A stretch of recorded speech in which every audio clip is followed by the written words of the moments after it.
তাই না বলো?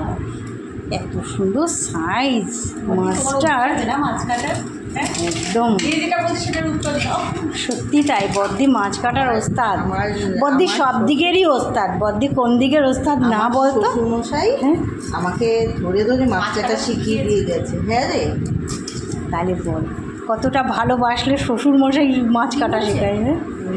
হ্যাঁ, তেল তেল দারুণ, দারুণ। তাহলে মাছের টেস্ট হবে, সত্যি তাই, মাছের যা টেস্ট হবে না। মানে তেলটা দেখেছো কতটা বেরিয়েছে? কতবার ভাবি যে মাম যখন যাব বারাসাতে, মামদের ওখানে বারাসাতে কত সুন্দর ওদের জানাশোনা আছে, বলবো এ মালটা তো আবার বললে পরে যে আমি এত ইলিশ খেতে ভালোবাসি, তুই একটু আমার জন্য ইলিশ নিয়ে আমি তোরা পয়সা দেবো। এই মালটা তো পয়সা টয়সা নেবে না, গালের খেতে হবে না। দেখি পিসটা, আমাদের জামাই দুটো গোটা পিস রাখবো, আর তারপরে সবাই অর্ধেক খাবে। এদিক থেকে গোটা রাখবো। ওই দিক দিয়ে গোটা পিস রাখা যাবে না, অত বড় করা যায় না। এখান থেকে একটা, এখান থেকে একটা। আরে অত বড় করা যায় না। না, ওইটাও চওড়া আছে, চওড়া আছে। জামাইরা ওই দিক দিয়ে খাবে। আমি দিচ্ছি, দেখ দেখাও একটা পিস, দেখাও একটু কেমন হয়েছে।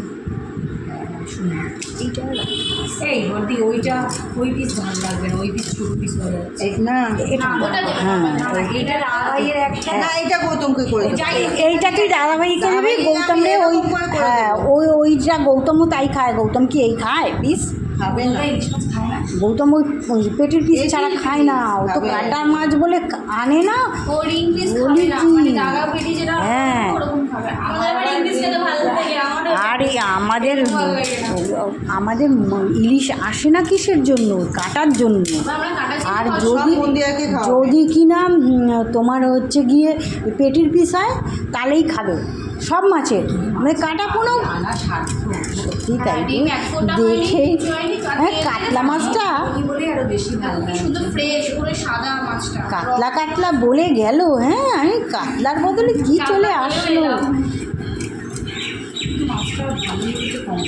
আমাদের ওখানে কিন্তু দাম দেখেছো, মেডিটা কত মোটা বেরিয়েছে দেখেছো? দেখি বর দিয়ে একটা পিস দেখো।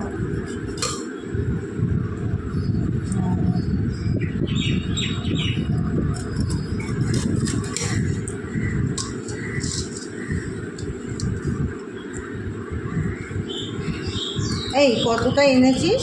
এটা ওজনটা কত হয়েছে? 900 গ্রাম।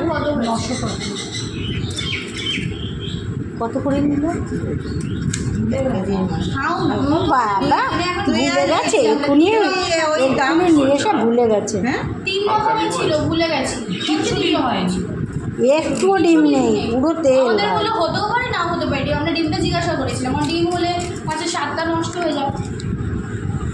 তবে কি